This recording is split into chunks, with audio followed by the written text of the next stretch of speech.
talking about? Playoffs? You kidding me? Talking about practice. Not a game.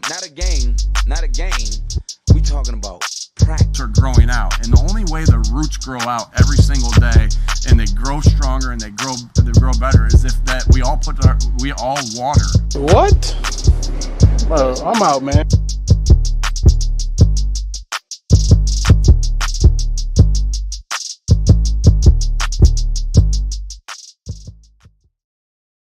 What's up? Welcome to a brand new edition of Chip and Drip here on the AAT Sports Network. I, of course, am Chip at Chip for the Birds, joined tonight not by my buddy Drip because he is at the Catholic League title game, which is awesome. But instead, I decided to go old school here and bring back my buddy, my co-teacher, my co-partner in crime. This is Mr. Seaway Science, Don Conaway from Drunk on Broad, Drunk on Ice, drunk on all forms of sports. And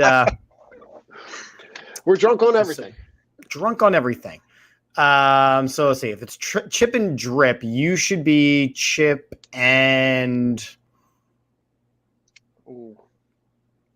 Grip, Blip, Snip.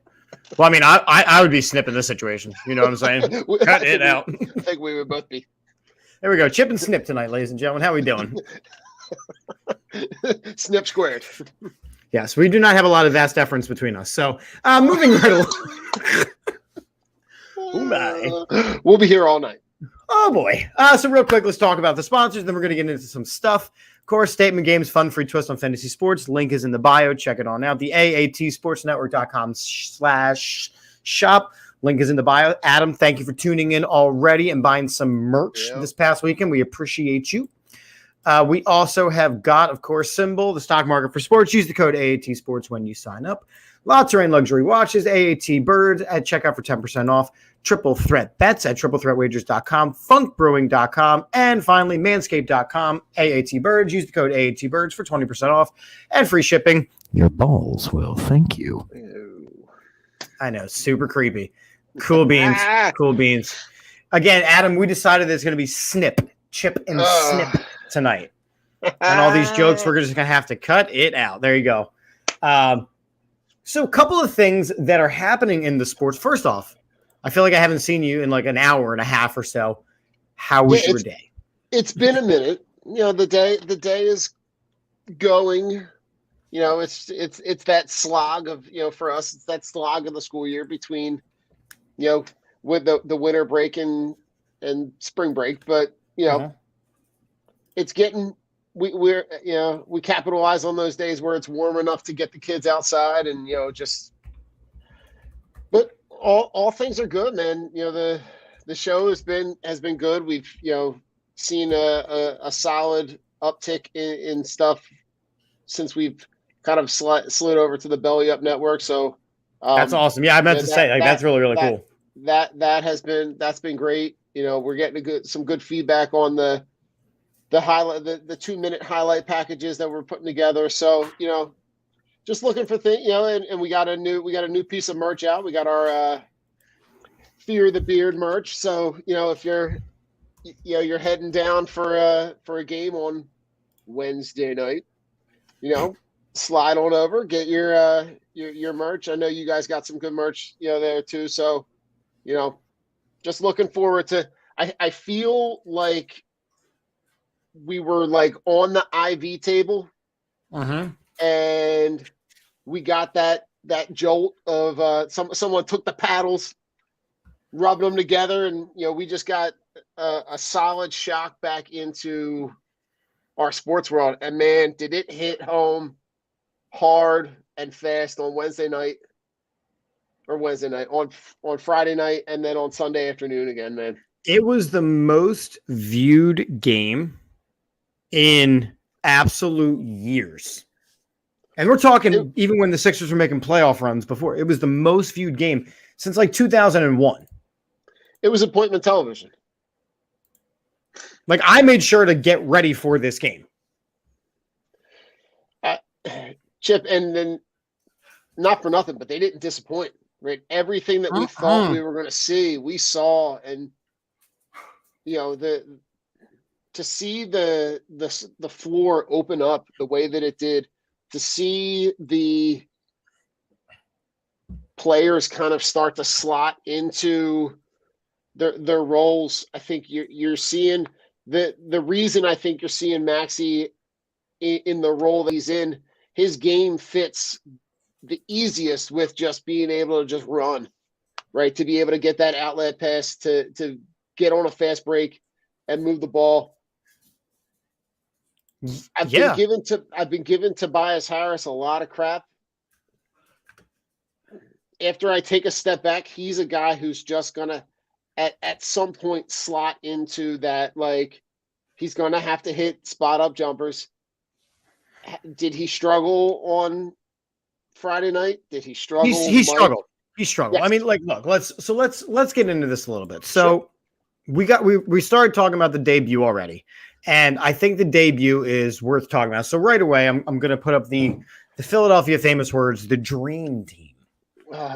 The dream team. Now, we, will forever thank Vince Young for the absolute atrocity of naming a team the dream team, and them going absolutely nowhere. But Embiid and Harden are already being compared to one of the greatest duos in basketball history in Shaquille O'Neal and Kobe Bryant. Right. I think it's different. I mean, it's obviously unproven. It's 2 games in. They haven't actually built anything together. But if you look at the way that, he played his debut game, and I'm gonna run it like a 2-minute highlight package straight from the Sixers website, and we can talk about some of these things that happened. This is from the debut game. You can see, like, number one thing I loved is that James Harden was excited to play. He's been excited to play. He said all the right things. Now, my question for you is, I didn't follow James Harden an insane amount of time when he was in Houston, except for, hey, he's a great player, but he's the only thing this team has. I didn't follow a lot in Brooklyn because, I wasn't too worried about him. I knew we had something special here already. Was Harden always this happy to play and always this excited to play and always saying the right things? Is this what Harden has been doing? No, it hasn't. I mean, to be completely transparent, he's a guy who's always been able to score, right? He's a guy who's going to fill up the stat sheet across the board, right? The game that you saw on Sunday where he's got the triple-double, he's got five steals to go with all the other numbers he's putting up. That part isn't a surprise. And for everybody that is saying, oh, well, it's his 3rd team in less than 2 years, look at the situations, right? He ended up in Houston on a team that in an instant became a team that was rebuilding. So, yeah, he's a guy who's in a win now mode who wants to go, right? So he gets moved to Brooklyn, right? And then it comes out and he said that Philadelphia was always his first choice, even at that point. Right. And you can see why. I think he saw the possibilities of being able to play alongside a guy who's a generational talent like Embiid. Mm-hmm. Houston was never going to make that deal. And man, do they have revisionist history on that deal, right? The deal that they could have had, which was Simmons, Maxey, Thibault, and picks. Right. It was there. It was there. And, they at the stage that those 2 players were in this time last year, you would have gotten over the fact that they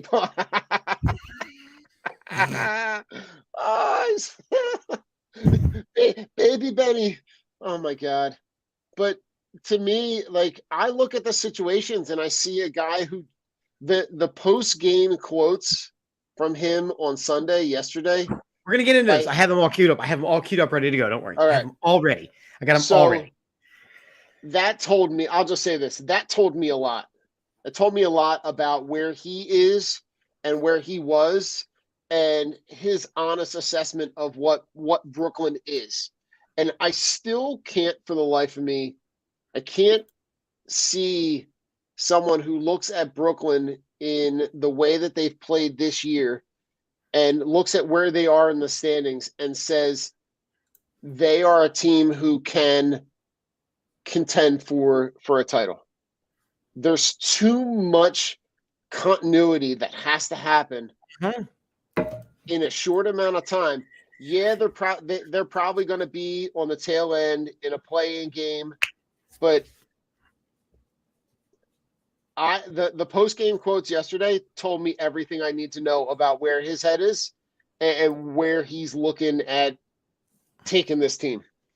I mean, I look at James Harden, and so just looking at the 1A and 1B of James Harden and Joel Embiid. So listening to all of the haters right away, they come out with the whole, well, it's going to be a really slow game when you watch the Sixers play now because they're going to get sent to the free throw. So stop fouling them. Just because you can't stop them. Right. Both of them play a very physical, smart style of basketball, which, you know what? Yeah, it means a lot of free throws. Stop fouling them. Out of his 37 points, 23 of them came off of free throws for Embiid yesterday. Stop fouling him. But they can't. But if you don't foul him, then he's just going to continue to. Right. Joel Embiid is playing at an insane level right now, and you add a piece like James Harden. Look, and there's, you go to the next haterade comment, which is, oh, we'll just wait for the fourth quarter of a playoff game. Well, against the Atlanta Hawks last year, Right. in the fourth quarter, in all the games, Ben Simmons took one shot. Right. Combined. Right. So and it's going to get better than that. Yeah, and worse.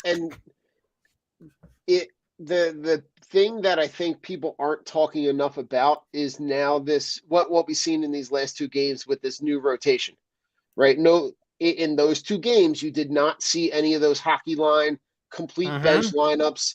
One of those starters or two of those starters is always on the floor. That is huge. That is huge for this team to be able to say, we're going to have one of our stars on the court the entire game. We're going to have and both of those guys, Embiid and Harden, are both run stoppers, right? Those are guys that, like, when you saw the Knicks make that run in the third quarter and you saw them get close and then take the lead at one point. Everybody came back in. And within like 4 or 5 possessions, they're now up by 5 or 6.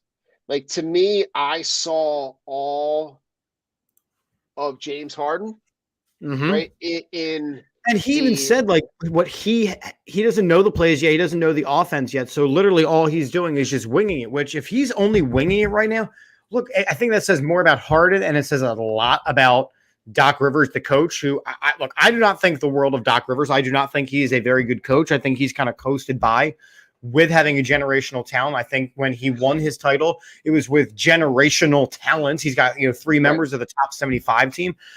I think Doc Rivers kind of gets credit for that. But if he can turn this into something, then that's something worth talking about. But right now, Joel Embiid and James Harden and Tyrese Maxey are playing exceptional. Right. Now, when other thing, look, the East is loaded right now. Miami is great. Chicago is great. Milwaukee are the defending champs. If they get all the players on the court for Brooklyn, I think they're going to be a good team. One of the things that really bugged me. So they talk about the trade again from last week. And I mean, look, it's what it comes down to is, yes, we didn't trade Maxey. We didn't trade Thibault. But we did, trade Andre Drummond, who last week against the Bucks had 17, 12, 5-2 and a block on Giannis. Like, he was a great player for this team. He was exactly what this team needed in those minutes where you had to spell Joel Embiid. But Paul Millsap is not that guy. He's not that guy. Willie Cauley-Stein is definitely not that guy. And we're going to talk about one of the things that the Sixers are it came out within the last 20 minutes or so that the Lakers are going to cut DeAndre Jordan. Yeah. Actually, they have for DJ Augustin, which, look, I get it. They need more scoring. But now you have a center situation, which is Anthony Davis is out. He's got some serious injuries. You've got Dwight Howard. You had Dwight Howard and DeAndre Jordan on the same team. They are the same exact player. Yeah. Same exact player. Can't shoot, good for 20 rebounds, can't hit a free throw. So you inject more scoring, but that means LeBron's going to have to move to a center in a small ball lineup, which the Lakers are struggling. But the news that's come out that the Sixers are going to aggressively pursue DeAndre Jordan, and that move needs to happen. Yeah. And to remember, though, that as this team plays through the end of the season, that bench is going to get shorter and shorter, right? And that guy that's going to come in and spell Embiid is going to play, 10 to 12 minutes? 6 to 8. He's going to play 6 to 8 minutes. Like, you need that guy to come in and play alongside Harden, right? Be able to the one aspect that I didn't appreciate from James Harden that I saw in these last 2 games is that pocket pass, right? That ability to drive and then stop on a dime, pocket pass to a guy that's driving down the lane or a guy that's out on a wing. If you can get DeAndre Jordan, or you need someone that is literally just going to run at the rim and catch whatever alley-oop gets thrown up there for him, and you need a guy that's just going to I don't even need the alley-oops. I just need the rebounds. I need a big man who has rebound and body control, because when Harden is the only guy on the court, he's going to shoot a lot, but you're going to have Tobias Harris shooting a lot. You're going to have Maxey shooting a lot. You're going to have Thibault shooting some. You're going to have George Niang shooting. You're going to have these guys shooting a lot. You need a guy that can get rebounds, and Paul Millsap is a 4 at best.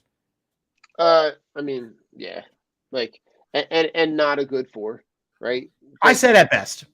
Yeah, and it's hard because I also think that they could use an upgrade on the wing, right? Like a guy like Gary Harris is a guy I know you guys have mentioned a little bit. That could be a guy that I know that the biggest need for them is that big man, is that backup big man. Matt was saying he was surprised by the 16 assists for Harden. I wasn't. If you know anything about James Harden's game, it's that he does provide other people an opportunity to score. It's just that he also shoots the ball a ton. I think he's also looking for ways that he can ingratiate himself with this team, right? And what a better way than to just distribute. He's not coming in trying to steal the MVP award from Joel Embiid. He is doing his part to win a title. Right.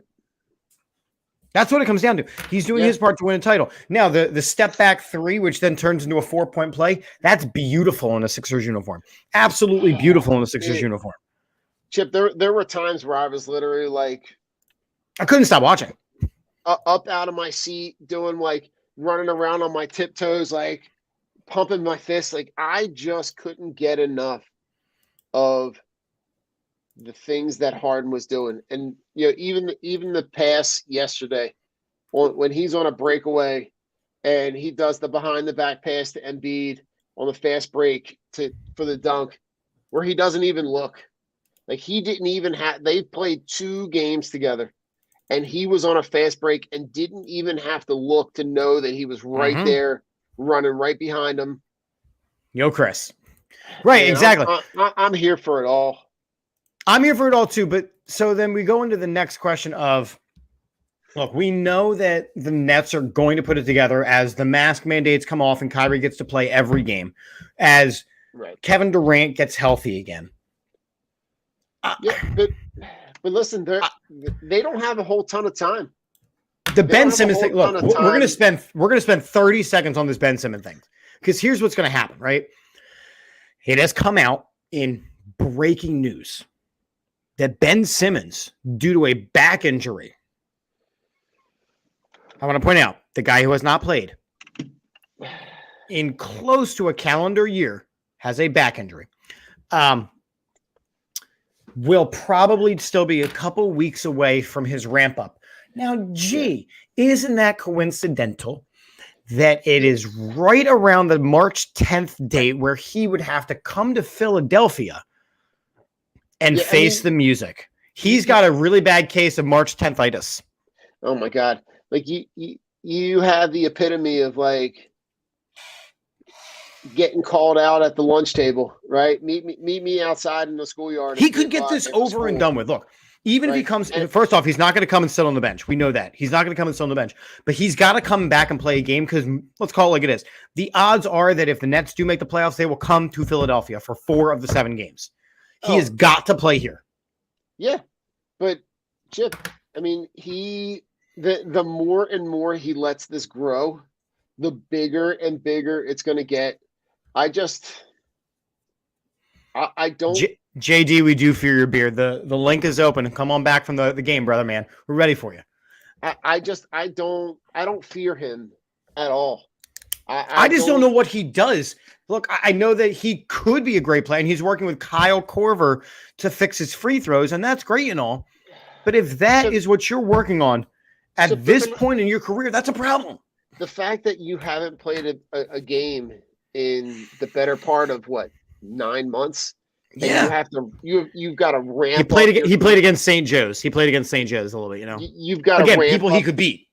Right, you've got to ramp up your conditioning to be able to be ready. The fact that he wasn't ready to go as soon as I was fully prepared that they were going to announce that trade and he was going to be like, all right, I'm ready. I'm going to play the next game. And then the fact, Chip, it tells you all you need to know about him, the player, versus Harden, the player. Right? Harden, the player. The only reason why Harden didn't play is because he wanted to rest up and not play in the All-Star game. Right. And if he played in those couple games beforehand, the NBA was going to be like, nah, dude, you're playing in the All-Star game. Correct. Smart, right? But so he took the time, then he took the other week, and he came back and he's played the way he has. It's just so damn it's so damn frustrating to have to think about the way that he operated in this city. And he was a punk ass. We don't deal with punk asses here. No. He was a punk ass. So that's the time I want to spend on Ben Simmons. Now, I do want to spend some time talking about the question that I was saying is, what does this team still have to do? Right? So the issue centers down to Tobias Harris. And I want to bring up an image from a different sport. Okay, this is an old Sports Illustrated cover. Wow. Which was the year that the Phillies were just an absolute dominant pitching staff with Cliff Lee, Roy Oswalt, Cole Hamels, Doc Holliday. Wow. Here's the last time the Phillies were great. Yeah. Here's my issue with this. This is the Sixers right now, and Tobias Harris is Joe Blanton. You're not wrong. Matt, I know you love Joe. I know you love him. But you have Joel Embiid, you have James Harden, you have a blooming Tyrese Maxey, who has done exceptional. You've got the defensive player of the year in Matisse Thybulle, and you've got a max contract player in Tobias Harris, who has never been worth the contract that they gave him, ever. And he's now playing below the standard of what he is, not even what he's capable of. He's just playing below standard. I mean, he was borderline unwatchable on Sunday. Before. He was borderline unwatchable before. Before that, but Friday and Sunday kind of shed light on, him struggling to be able to find his role in this game. With this team, he needs to be the guy that just spots up, right? That just hangs around a 3-point line, that has that mid-range game, that slashes every once in a while off the wing. And he could be in position to do that. But you saw him struggle mightily. Right. And Adam, this is kind of my point too, right? Danny Green looked bad on Sunday. Yeah. Reaching the other pieces that they have, if you don't have a Joel Embiid scoring 35, if you don't have a James Harden scoring 30, if you don't have a Maxey scoring 20 to 25, you're not going to get a lot of offensive output anywhere else. And that's where we could lose out some of these games. Yo, Chris, good to see you. But this is what James Harden had to say about Tobias Harris. I want you to listen because this is about the whole, hey, Tobias Harris is not going to shoot the ball situation. This was after the game on Sunday. There are opportunities where Tobias had 4 or 5, catch and shoot opportunities that he passed up and tried to, dribble past somebody. And that's the thing that, I'm going to stay in his ear about is, he got those opportunities. I don't care if you miss 20 of them. Like, those are shots that we need you to take because more times than not, you're going to make those shots. And as long as I continue to build that confidence in each and every one of our guys, the better our team will be, collectively. There are opportunities where Tobias come on now. Yeah, I mean, Chip, though, he's not wrong. Like number one, he's definitely not wrong. Number two, how awesome is it to hear him say these things 2 games into his time here? Right. And Chip, you saw that type of voice even before he stepped even before he stepped on the court with this team. Right? The game that they play right before the All-Star break in Milwaukee, where he goes and Tyrese Maxey is driving to the hole and he dishes off and doesn't take the shot. Right? And you see later on in a stop ball situation where he's in his ear and he's chirping at him. And then I don't know, I want to say like maybe 2-3 possessions later, right? He drives off a screen and dives right at the rim, right? And is aggressive, right? Where he gets the bucket, he gets the N1, and you see James Harden off the bench going, "Thank you." Right? And the bench when James Harden is doing his thing is also into it. He has injected life into this team. He's injected leadership. He's injected this winning mentality, and it's beautiful to see. Well, everything that you didn't get from that guy, right? Everything that you didn't get, you're getting. You're getting the offensive scoring. You're getting the offensive aggression. You're getting that on-ball leadership. You're getting a guy who distributes. You're getting all of that. All the stuff that Ben Simmons didn't give you on the offensive end. And you're getting a point guard who can handle and shoot. Wait, hold on. Did you see hear Doris Burke take a shot at Ben Simmons? Yes, I did. Oh, I was loving it when she's talking about James Harden and she goes, it's amazing to see Joel Embiid play with a real point guard. Like, I don't know. He is 2 games in as advertised. Like, I'm just super excited to see him play every night. I texted Rich today. I told him we're moving our show to Thursday night because I don't want to be on. I want to be able to sit down and watch the game. Like, I'm here for it all, man. It is so much fun to watch. I haven't been this excited about watching a Sixers game probably since Allen Iverson.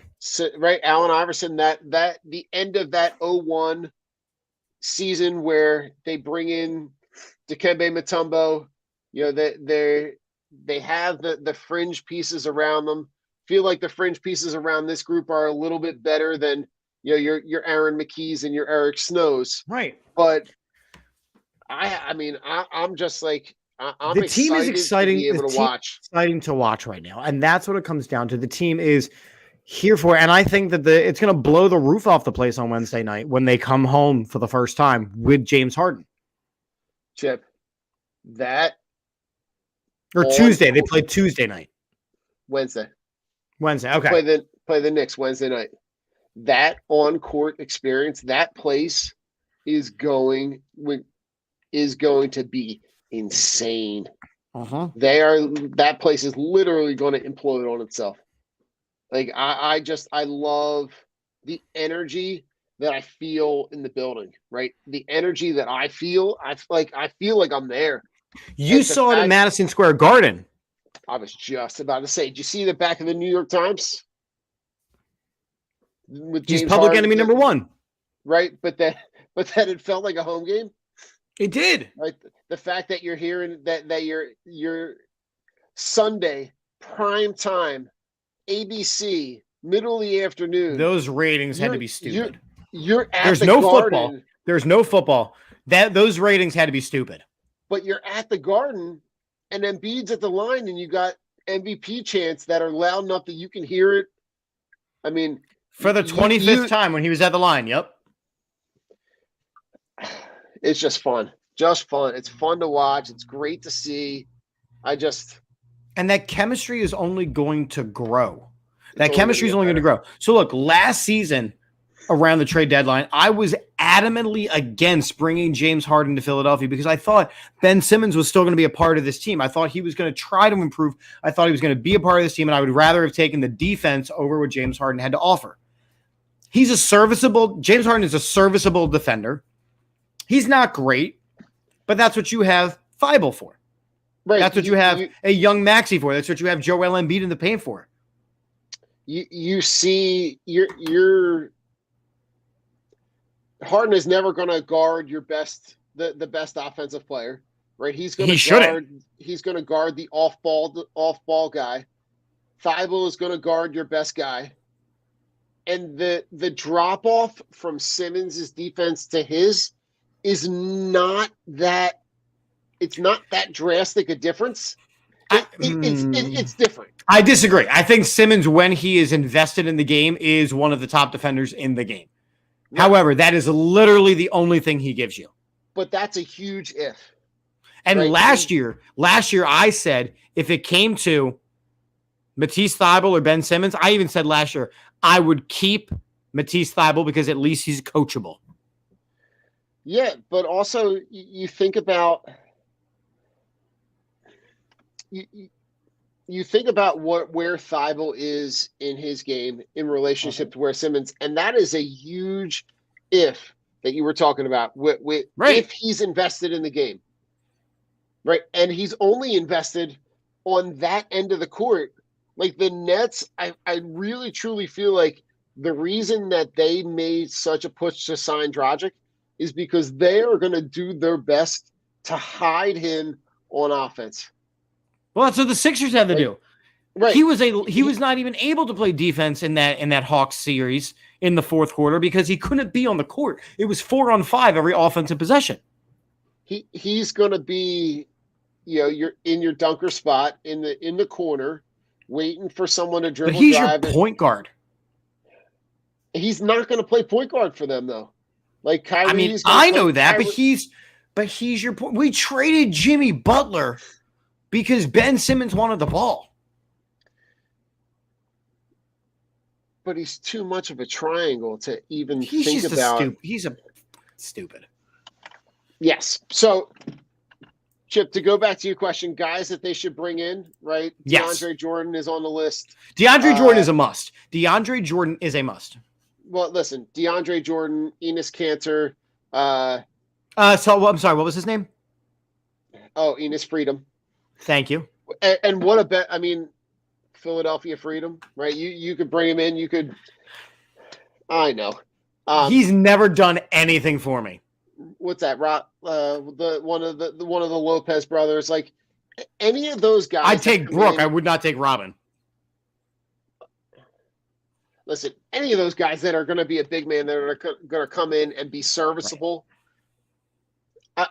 You obviously can see that if Willie Cauley-Stein is on a 10-day contract and in 2 games has played 4 minutes and looked terrible, that 10-day contract is probably not getting extended. No, they are going to be aggressive in their getting of DeAndre, and they're going to actually overpay him. I would, and it would be worth it. You're going to get equal, if not elevated production from what you were getting from Andre Drummond. And let's not forget, the reason that they wanted Drummond is to be able to have an offensive presence if they do get matched up with the Sixers. And Embiid owns Drummond. Well, I mean, the thing is, they've been smart about it the last 2 seasons. They've brought in a guy who can spell or start when Embiid can't. If Embiid needs a minute, you brought in a guy who can give him minutes, or you bring in a guy who can start in a situation of a home and home or a night and night, like where you have Friday, Saturday, the Cavs, and then travel to the Heat on Saturday night, like this weekend. Embiid's going to not play one of those games. Yeah, but Chip. So that's where they had Dwight Howard last year, and I said, "Oh well, Andre Drummond's not an improvement." Andre Drummond was a huge improvement from Dwight Howard. Oh, the difference between the play of Howard and Drummond? Yeah, absolutely. And I think that DeAndre Jordan is a drop off back in the Dwight Howard range. But with Embiid playing at the level he is, you're okay. It's kind of somewhere in the middle, right? He's probably somewhere in between where Drummond was and where Howard was last year. But he's playing 6 to 8 minutes at this point. I don't need him for deep runs. Right. So it doesn't And the really occasional start. Right. But if you're looking at the teams, like I'm looking at the matchups, Chip, and I don't know, like in a 7-game series, right? They're the 3 seed right now, right? And they're 2.5 games behind Miami. Everyone's squished in. Everyone, like even Boston, like Boston's within 5 games of the top. Boston. The Nets are within 8. Like they're not, and the Nets are the 8 seed. Like there's not. The East is a slobber knocker right now. I don't see Brooklyn making. They're not going to make up 8 games in what do they got? 23 games left, something like that. Sure. Like if I told you they're going to play a 7-game series against Miami. There you go, Adam. Thank you. The game yesterday was the highest ratings on ABC since 2001. Wow. Like I said, I'm not surprised. But like, no, if the Nets go and have to play the Heat in the first round because they've actually now escaped the play-in tournament, okay, the Nets are going to get slapped. You think because so? there's two. The Nets will get slapped because there's too much. There's too much diva and not enough cohesion. Right? So Okay. Durant is a superstar. Kyrie Irving is a superstar. Now Ben Simmons is like, well, I'm a superstar too. No, you're not. And shut your face. Yeah. Whereas the Sixers blend together a little bit better. They know that Embiid's the 1. They know that Harden's the 1A or the 1B. The Heat, Jimmy Butler. Please remember that Kyle Lowry joined that team. The Heat got better. They were already title contenders with just Jimmy Butler carrying them. But with Bam and Kyle Lowry, and they've got shooters out the ass. Yeah. The Heat are a good team. The Heat are a good team, but in a 7-game series, I'm going to – the guy – you're always going to win with the best guys, right? So I'm looking at – are there 2 guys that are better, that are going to be better on if they step on the court than Harden and Embiid?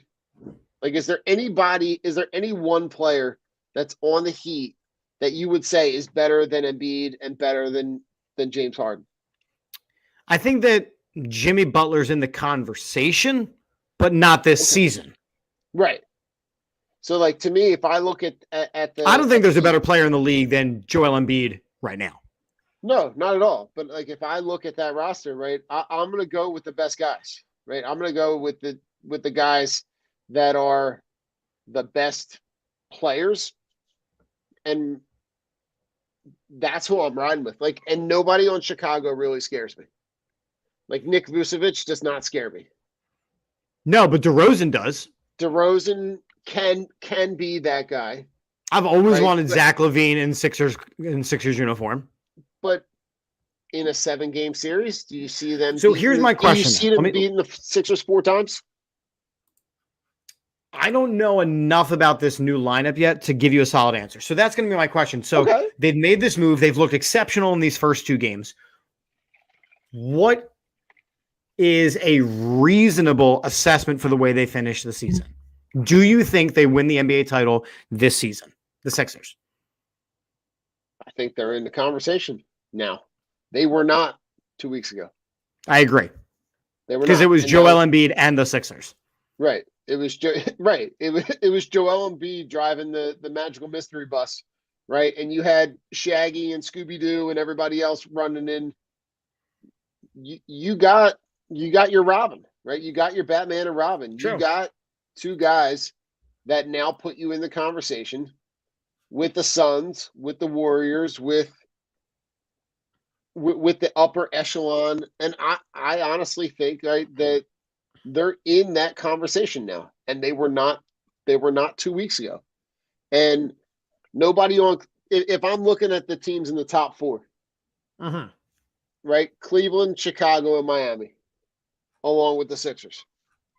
Okay. There's not there, like, to me, there's not a guy on any one of those rosters that you could tell me in a 7-game series is going to be able to hold Embiid and Harden. Right now, you step outside of that. Right now, you got Milwaukee. Right, Milwaukee is a team that I'm, looking side-eyed at. Right, No, that's a team that Giannis is what he is, and that team was built last season for a run. Right, They had their run. Right, and you saw them go out and make a move, and they brought in Serge Ibaka. Right, they brought in him to match up with Embiid to be able to go one-on-one. Right, but look at that game that they played in Milwaukee. Right, it was the parade to the foul line again, right? Because they were throwing anybody and everybody they could throw at Embiid, right? And the fact that Embiid is as efficient on the foul line as he is, you now have two guys that are literally just going to run. They are just going to run guys at them, put them on the foul line, and as long as the two of them are putting they're shooting 90. They're both shooting, I think. Don't quote me on this, but I think in the 90+% for free throws. Like they're going to be quietly content winning games on the foul line.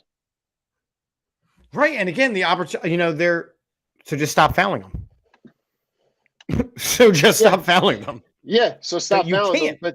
But you can't, because then Embiid's going to put up 47, 16, and 10. And and Harden's going to be right alongside him shooting. He's going to 31, 12, and 10. Like they're both going to be guys, and I think that run stopper is going to be the thing that is going to be the thing that really truly helps them. Right, the guy that when they can't put a bucket together, right, you give Harden the ball, you let him dribble it 600 times, step back, hit a three. That step back three, Chip, you mentioned it earlier. That step back three is something pretty, and it looks pretty in that red and blue, man. It's pretty. All right, let's go rapid fire. I want to spend no more than like 2 to 3 minutes on each of these topics, right? Because we spent a lot of time on the Sixers. We spent 45 minutes on the Sixers, and I love it. They are the team. They are the team right now. One team that is not the team right now, and you are the expert on this. Oh, God. Yeah, the Flyers suck. They're terrible.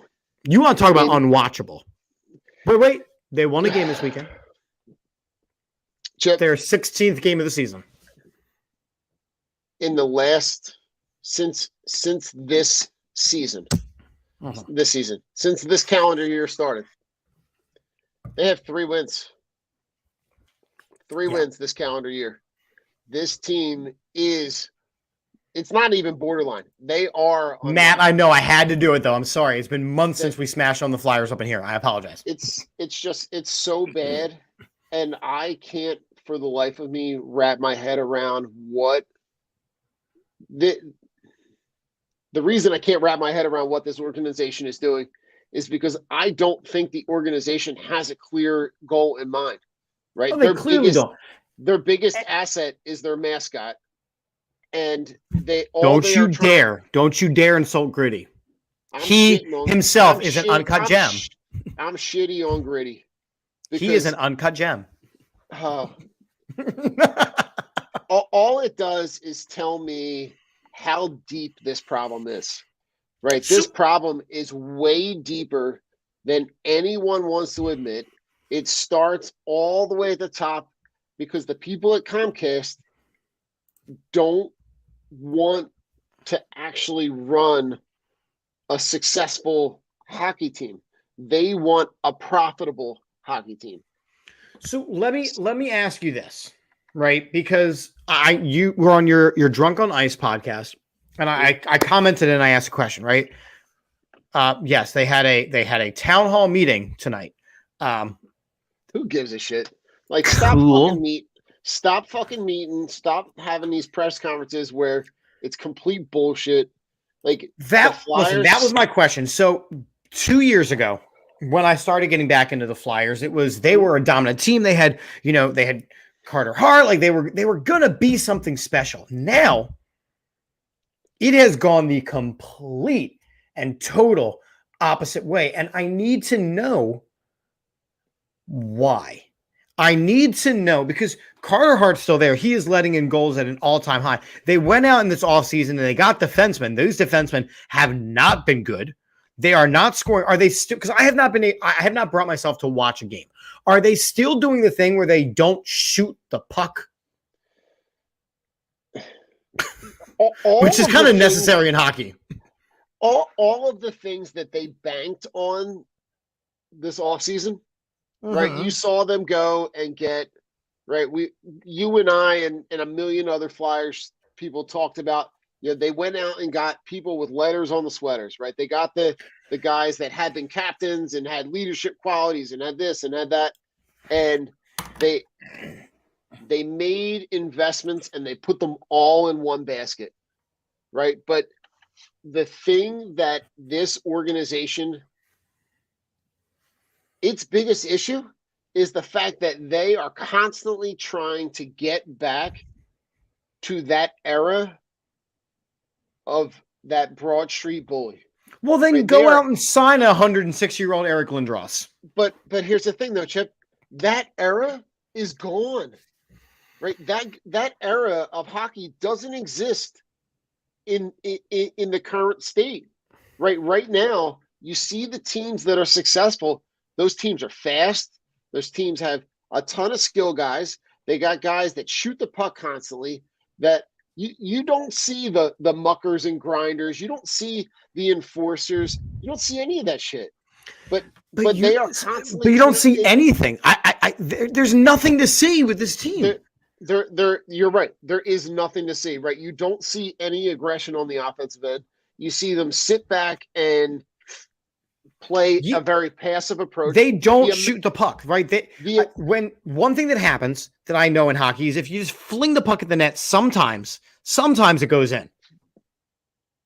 Or a rebound happens and you're in the right spot. But if you don't even take the shots, like not following the Flyers as closely, I would imagine that they have some of the lowest shots on goal in the league. Yeah, I mean, I don't have the. I'm going to look it up. Look, Adam, I know you hate the dump and chase, but it at least works sometimes. Matt's saying you don't see 2-1 hockey games. You see 6-1 hockey games. So is Carter Hart. Trade him. So Carter Hart. I know you can't. I know you can't.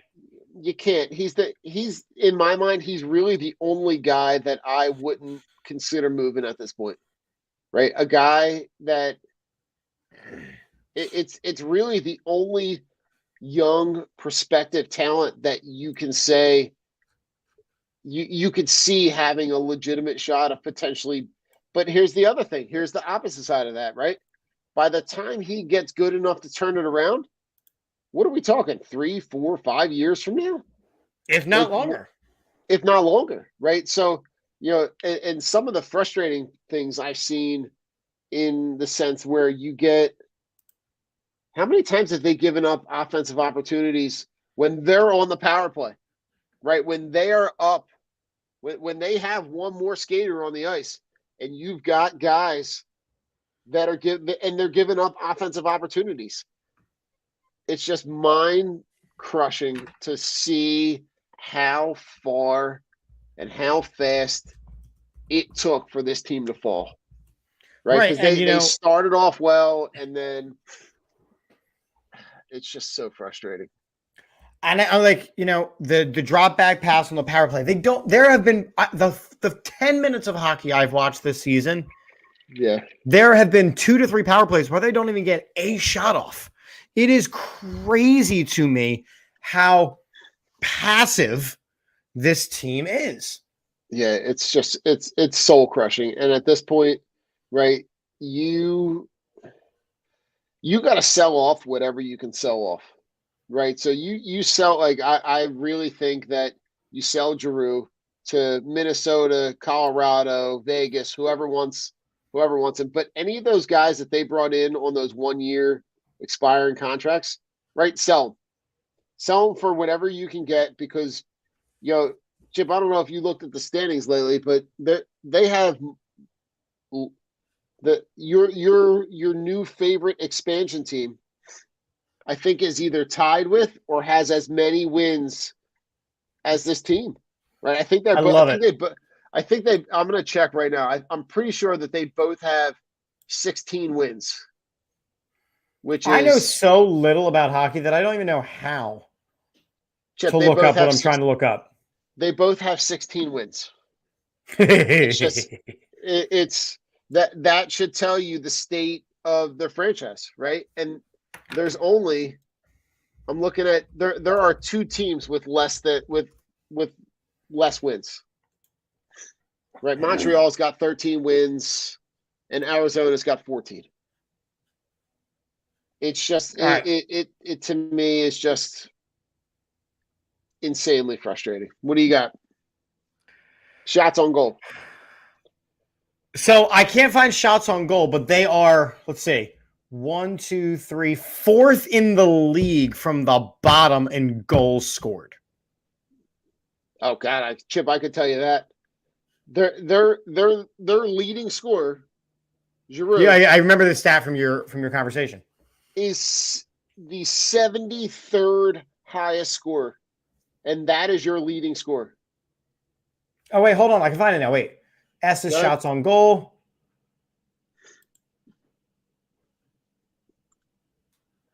They are actually 20th in the league. Well, 20th in the league on shots on goal. They're just not quality shots. they're not quality shots, and they're not scoring opportunities. They're just I looked up a stat. Look at me, hockey style. there's just not there's not a whole lot. They're terrible. Like They're it's terrible. It's bad, and it's just the hard part, Chip, is that there's not a whole lot of light at the end of the tunnel. So There's just let not. me, and this is going to segue now to one of our final quick hit topics, and even that Flyers topic was 10 minutes, and that happens. Sure. So how is it that hockey has gone on strike multiple times in the last couple decades, and you've really seen a drop off? You've really seen a drop off. Okay. But baseball is about to go on strike, and you will not see the same drop off. Explain to me. It's because baseball Is American. it's America's game. I tell you what though, Chip, baseball is quietly disappearing. Big time. I hate to say it is quietly disappearing in interest. It's quietly disappearing in your neighborhoods. People are playing lacrosse, right? They're playing other sports. They're playing now. It's exciting. Baseball is a slow sport. And so baseball just now is trying to catch up to it, right? Matt's saying college baseball is fine. Yeah, that ting of the bat is exciting. But the problem is that people don't go to play college baseball. They will go and waste their time in the minor league system and then never pan out. They'll go right out of high school to that. But so baseball, the problem is that you have 2 extreme types of cases in baseball. You have the baseball purists who are like, don't change anything about the game. It's perfect. It is perfect. Okay, it's not. It's a slow game. And then you've got the ones. Perfect. So they're now going to bring in, if baseball comes back this year, they're going to bring in the DH to the NL, which is long overdue. Yeah, I'm totally okay with. Right, you're replacing a guy who is consistently hitting below 100, right? For a guy who is a competent Major League Baseball player, like an actual hitter, right? So for me, I look at where baseball is. Baseball just seems to, anytime they get a chance to mess it up, they jump all over it. And this situation is the owners. This situation is the owners so bad. The fact that you have now millionaires and billionaires, right? And they're fighting over money. And the only people that get hurt are the fans. Right? The fact that and people aren't talking about it, but these communities in spring training that rely on the revenue that is brought in by people during those spring training, that month and a half, that 6 weeks, 8 weeks, right? Mhm. They make their entire year's worth of money in those blocks of time. And now the commerce is not coming in, right? So you're affecting the infrastructure of those cities. You're affecting people's salaries, right? Because those people are not working nearly as much as they should. And you're hurting the base. And the other thing, they play the games at an entirely too late of a time to be able to build the next level. It is long. Right, it's long. And there's no reason that the weekend games should not be 5 o'clock, 6 o'clock, right? Earlier starts, day games.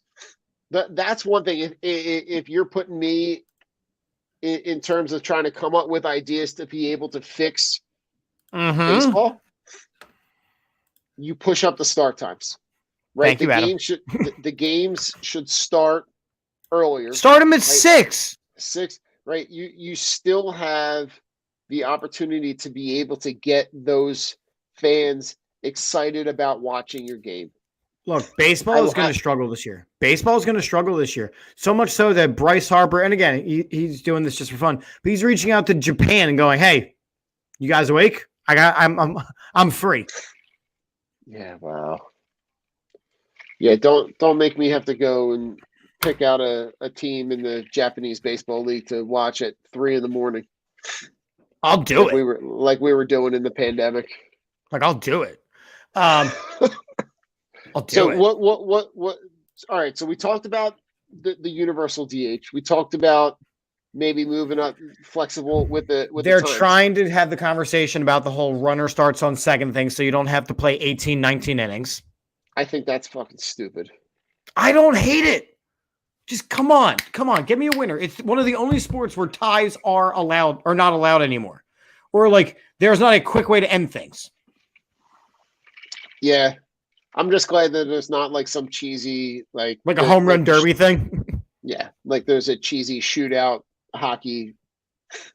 I don't know. I thought the easiest way for me, like we talked about, Jason and I talked about like the hockey overtime and how I think it's stupid that there's a team that loses a game but also gets a point. Right? There's an easy way to fix that. Like if you win. Like if you win the game, you get 3 points. If you win in overtime, you get 2 points. If you win in a shootout, you get 1 point. The losing team should not get a point. No, you lost. And Adam, I agree here, right? If they miss the first month of baseball, it's going to hurt them bad and the fans will not go. But that's what I'm saying is the case, Adam. They will go. Yeah, people no will go. matter what, they're going to go. They'll be there. Hockey is the one that lost the fans. When they struck, they lost fans, and they got lost. I said, I took up until I started running a sports podcast and had to be a little bit knowledgeable for me to come all the way back. It took if baseball strikes, it's America's pastime. They're still going to come back. People are still going to come back. People still love it. People still want to go down. It's one of the tickets that is still semi-affordable because there are so many games. I do like that minor league baseball is still going to play, and we have a lot of good minor league baseball in this area. Right. I will go to some Reading Phillies games. I will go to all this stuff. I'm going to go to all that good stuff. I'm down. I'm going to transition back into some of our shenanigans, but I'm going to start off by showing this video. So Ja Morant killed a guy about 5 minutes ago. Ooh. Okay. Ja Morant, who is one of my favorite NBA players right now. Oh, he's so much fun to watch. I would love to see him in Sixers uniform. I would have loved to see him in the slam dunk contest so that thing was actually watchable. But he killed a guy. Here it is. But not clear the defensive glass. Oh, God, got burned on. Oh, God. Look at this. Partner, take an elbow sandwich as I get to the rim. Oh, my. Did he just say take an elbow as the sandwich? kids say, he caught a body. But not clear. God, did he ever? Chip, I mean, He's not disappointing anybody. You saw that one play earlier in the season where guy went up for like a lazy layup, and he went up and caught two hands on the back and pinned it on the backboard. Like he reminds me a lot. He's a more athletic Iverson. Yeah, and Iverson was just tenacious. So he had that going for him. He's got a lot of that grit, a lot of that. So I love all things John Morant. Okay, real quick, did you hear or see how Zion Williamson got roasted? Holy God! For those of you that have not that boy seen big. it, go check out. I'm sure all you got to do is Google. I don't know what Zion Williamson, Mardi Gras Husky quote. fella. Holy God! And they want to talk about Philly roasting Ben Simmons. Good God! Good golly, Miss Molly, you look like a hawk. Oh, it was. But the painting, they had him. I mean, he looked like Fat Albert on steroids. But again, so- what does he have to play for? Like that's he. But He was no so hyped in middle school and high school. He did his 1 year of college, and he's done nothing. He's actually at this point played less games than Greg Oden has. Wow. I did not. So that would be a bigger failure in the first couple years of the league. If you go side by side, Oden played in more games. Oh, man. Mm-hmm. One of the biggest flops in NBA history. Because he just couldn't be healthy. Zion's turning into the same thing. Now, I promise shenanigans. So I have a couple things we're going to do here. Oh, wait, hold up. What did it do, JD? Yeah. Oh, yeah, what up? Are we live and direct from the Palestra? Well, we was. We got done with the game, but we need to leave because your boy in the boot. Yeah, well, yeah, you got that curbside to go. For sure. I just wanted to check real quick. So you haven't had your chance to talk. So we'll go 30 seconds on each of the topics we covered. Harden and Embiid, your thoughts? It's a great combination. It proves to be a perfect matchup right now. Can't speak for later on, but right now it's looking real good. I'm excited. Tobias Harris. Trash. Would you care to elaborate? He's Trash not worth, he's not worth his weight in pennies. Nah. Then we talked about the Flyers. They just suck. Any thoughts? Next topic. Baseball strike. Don't care. Okay. It's been easy. Yeah, that's what I'm saying. It's a certified drip. Look at that. Mikey's chiming in. The certified drip. Appreciate y'all, man. Okay, wait. So one thing that came out while you were, Palestra-ing, there is significant conversation that the Sixers are going to be aggressive in getting DeAndre Jordan. I've heard another name out there, Dwight Howard. Well, but here's the thing. DeAndre Jordan was just cut. He was cut tonight. That makes sense. I don't think that. I mean, if they get him, they don't need to be aggressive. He's cut. But is that the right move? Is that the right move? I think you can get more out of if he got cut from a team. Dwight Howard has been a nuisance everywhere he's went, but he still's got a job. So think about that. But see, with Anthony Davis on the injured list for a while, Dwight Howard's going to be the starter in there, and they're going to move LeBron to some small ball lineup 5. Yep. Dwight Howard not going anywhere. So DeAndre Jordan, I feel, is a great addition to this team right now for the 6 to 8 minutes they need from him.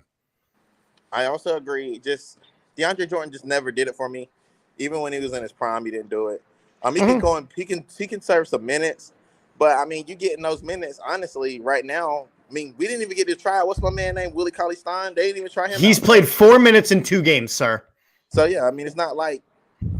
I mean, all right, fine. Willie or DeAndre? Who you taking? Willie's younger. Give me Willie. Oh, really? Man, looks like Willie's younger, man. Ugh. Because you don't. Honestly, he got released by a team that wasn't even that good. The Lakers, yeah. But they did that so they could bring in DJ Augustine. In that game the other day, he just looked so slow. Mm-hmm. Well, it's going to be 2 weeks. I mean, he hasn't been in the Florida game either, so he's out a 10-day contract. Hopefully, they can get him up to speed. If they can't, DeAndre Jordan will be there. I promise you. We don't need to break. Do you think they extend him? Willie Cauley? Do you think they extend Willie Cauley? Depends what he shows in practice. It really does. I mean, we don't know what's going on. We talking about practice. I mean, that's all we can see from him right now because Embiid's such a force. He's not probably going to get to play very much anyways. That's true. Unless they have like the home and homes this situation. In that case, Millsap starts at the 5 and then Cauley Stein's got to play significant minutes. Right. True enough. Which you're going to see Friday and Saturday of this week. You said we'll see? We'll see Friday and Saturday this week because there's a Friday night game and then a travel and then a Saturday night game this week. So Embiid's not playing in one of those games. True. Well, guys, I got to get off here. I'm going to jump in the car. But thank you guys for letting me come on. Peace. So that was just real quick. So shenanigans. So here's shenanigan number 1 because I promised shenanigans. So let me pull it up. Hold on. Make sure it's the right one. So you have to build your big 3 based upon your birthday, right? So start off with your guard. When is your birthday month? April. So you get Trae Young. I get Devin Booker. Okay. But now, and again, feel free to comment in from the peoples here, right? Because I know I'm looking at the comments. Okay. Now, here's the next part of this. Build the last digit of your is your forward. The last digit of what? Just make your life easy. Instead of the whole thing, just go your birthdays because you got to have your 2. All right, I'm 24. So, right, so your birthday is the 24th, right? Yep. So then you would have DeMar DeRozan. Okay. And I'm the 5th, so I get Draymond. Okay. So far I have Booker and Draymond. You have Trae Young and DeMar DeRozan. So right now I think you win. But then you go, the last digit of your phone number is your forward. 6. Giannis. I have Jared Allen. I'm getting my ass absolutely kicked. Yeah, I like my squad. I got size. I got youth. I got athleticism. I'm getting torched. Yeah, you're going to get waxed in that game. Unless Booker makes every shot. Although Jared Allen is good for getting dunked on. I mean, not for nothing, Chip, but who doesn't have a phone at this point? Karl Anthony Towns? Yeah, I mean, our parents, everybody's got a phone. The only one I've ever heard that says that he doesn't have a cell phone is Ray Dinger. Yeah, but that's the Dig. Right. The Diddy don't need a phone. Shenanigan number 2. Shenanigan number 2. Your birth month is the player that has to hit a 3-pointer shot to save your life. Ooh. I'm taking my man, the beard. I get Ja Morant. I feel good about that. I would like to apologize to anybody. I would like to apologize for anyone that was born in the month of July. Oh, good God. There you go. Say your prayers. Adam, Adam, if Ben Simmons has to shoot a 3-point shot in order for your life to be saved. It was nice knowing you. It was nice knowing you. Shenanigans. Mikey, if you're January, that's Kevin Durant. He's one of the top players in the NBA. Yes. Final shenanigan is more of a question. Yeah, Adam, you ain't making it, bro. Yeah, you did. What else you got? Final shenanigan is I would like you to rate the 5 most popular Philly athletes right now in order 5 to 1. You got to go David Letterman style. Coming in at number 5. For those of you that don't know, David Letterman used to be the host of The Tonight Show. All right. Coming in at number 5. Coming in First of all, let me just say this: there will be no Flyers on this list. That's How could they be? You literally, outside of Carter Hart, you cannot. You are a passionate Flyers fan. Yeah, and most people cannot name a single Flyer. You can't even name the top 10 at this point. All right, so, all right, for me, all right, number 5. 5, I'm going to go Devontae Smith. Mm-hmm. 4.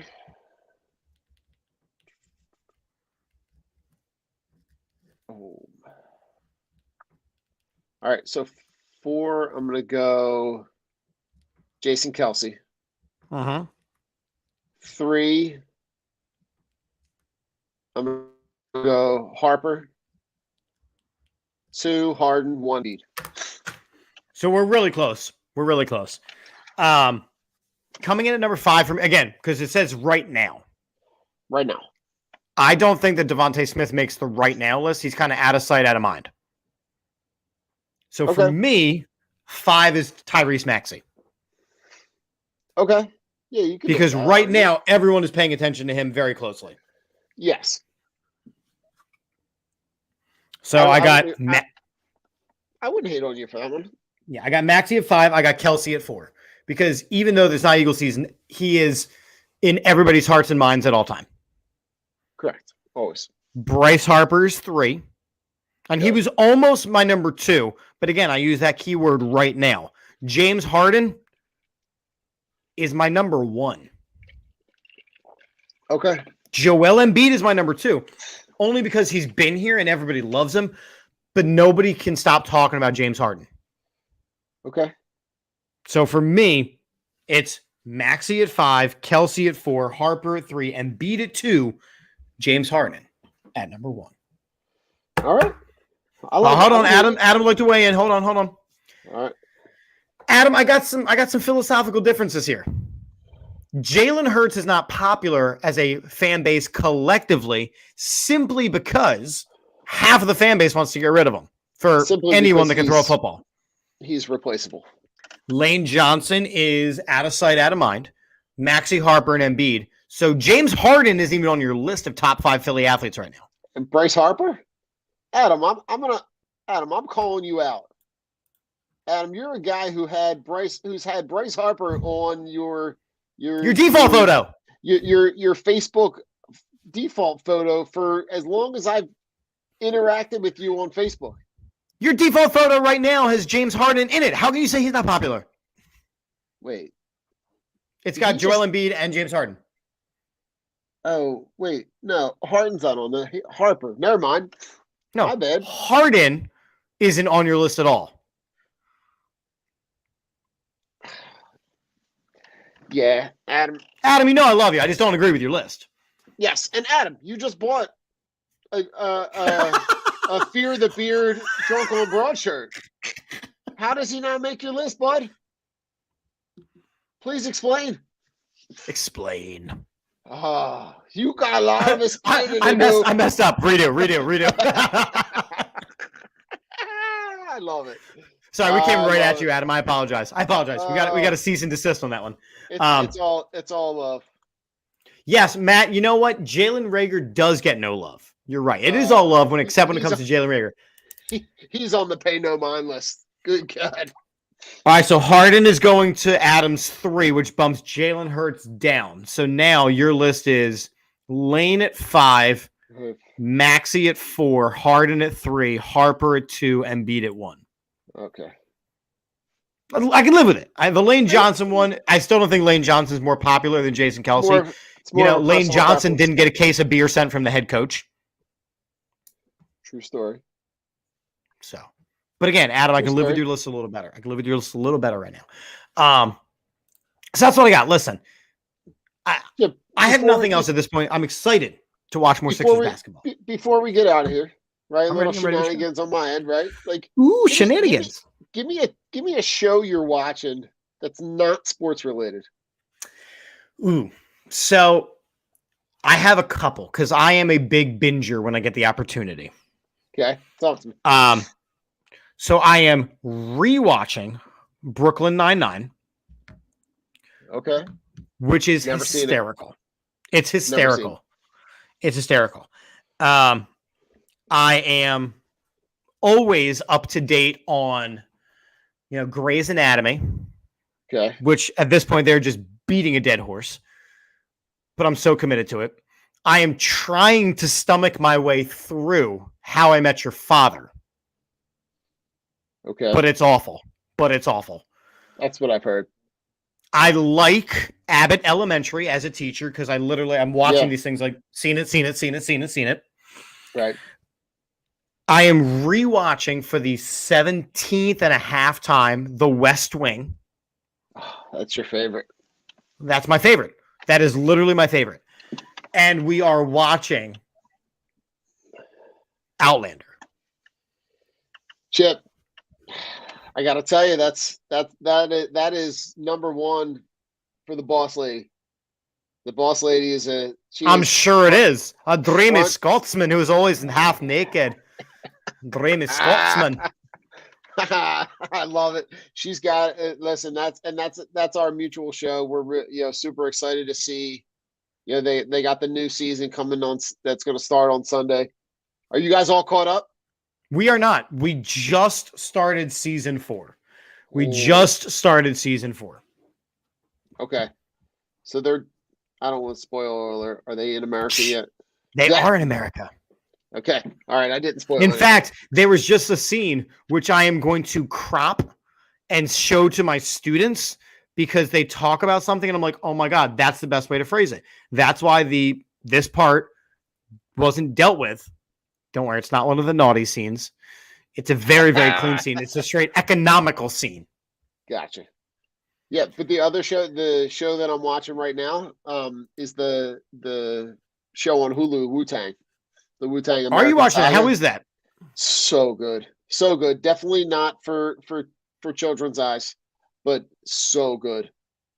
Gives you a lot of into the backstory of them starting off in that underground scene, and starting to kind of build the battling of the struggles in that community, and they're struggling with the dichotomy of selling drugs to put food on the table versus building the musical brand that they want. And I'm just at the point now where they're about to get signed by a label. Uh-huh. The insight into the backstory, just a really good. It's really good, and the acting's really good. You can tell kind of who some of the guys. You can tell who Method Man is. You can tell who Old Dirty Bastard is. You can tell who these guys are. And it really centers around Raekwon, right? And him being the guy who really continued to really push to keep them coming back together, and constantly having guys from different parts of the city come in and do samples on beats and stuff that he's making. So I'm really enjoying it. It's really good. Awesome. Yeah, I'm a sucker for good TV, especially when sports are not happening. I have one more thing to show you because there is another Ja Morant stat that I have to show you that just happened. Oh. Apparently, he just hit a buzzer beater, and I have the 4K high definition rendition of the shot.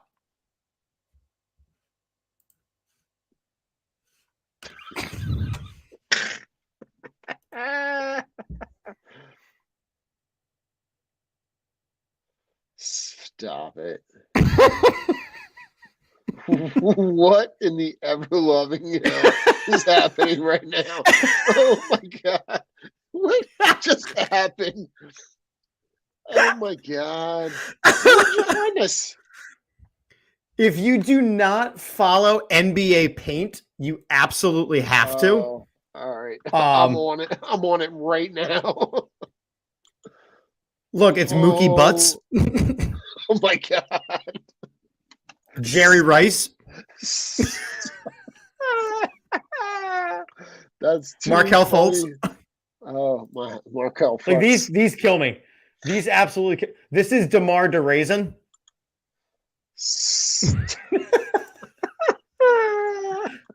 That's so funny. And Oh it's my the God. videos. Like I'm trying to find some of these videos are great. This is LeBron James. Oh God, I'm officially following it. Oh my God, LeBron, this is great. I love this. This is awesome. Hold on, Super. I'm trying to. There's more of these videos though. I'm trying to find another one of the good videos.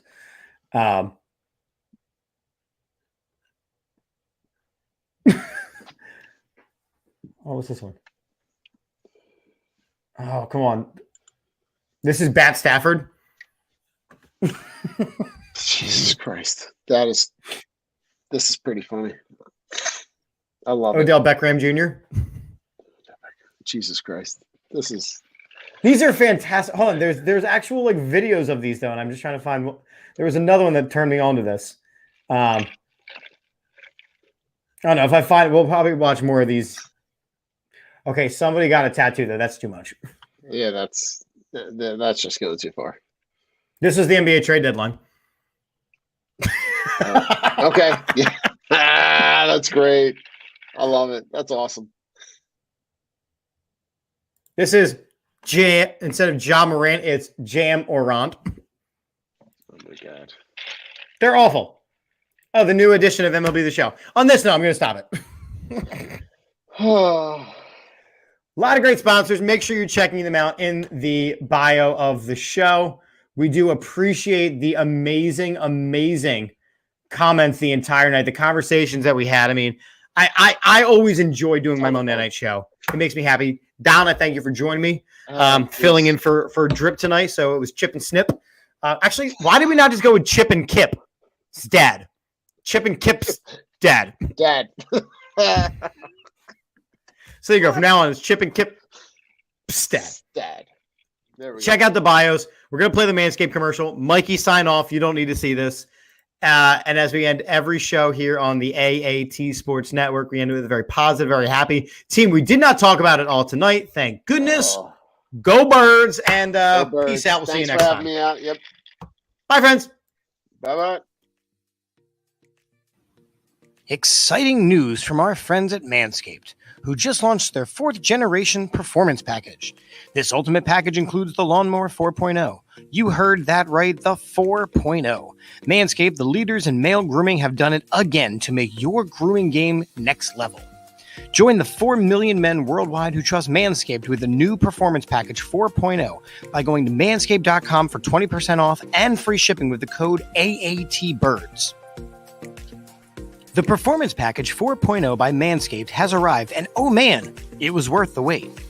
Inside this package, you'll find the Lawnmower 4.0 trimmer, Weed Whacker ear and nose hair trimmer, Crop Preserver ball deodorant, Crop Reviver toner, performance boxer briefs, and a travel bag to hold your goodies. First off, the new Performance Package 4.0 includes the new Lawnmower 4.0. This trimmer is insane, and dare I say it, the greatest ball trimmer ever? Yeah, I said it.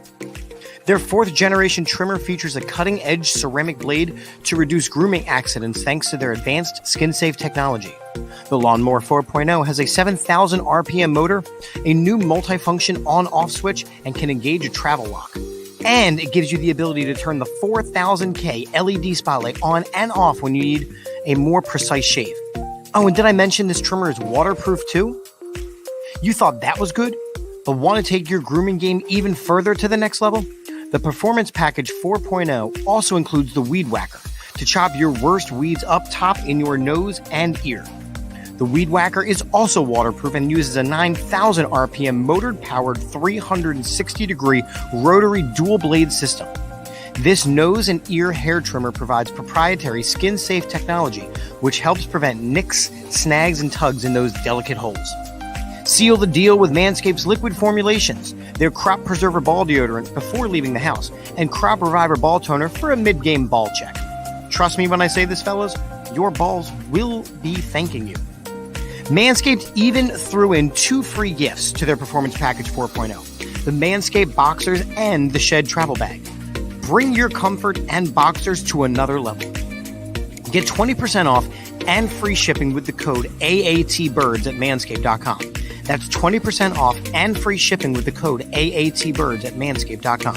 Your balls have been through enough this past year. Treat them with the best tools for the job with Manscaped. Your balls will thank you.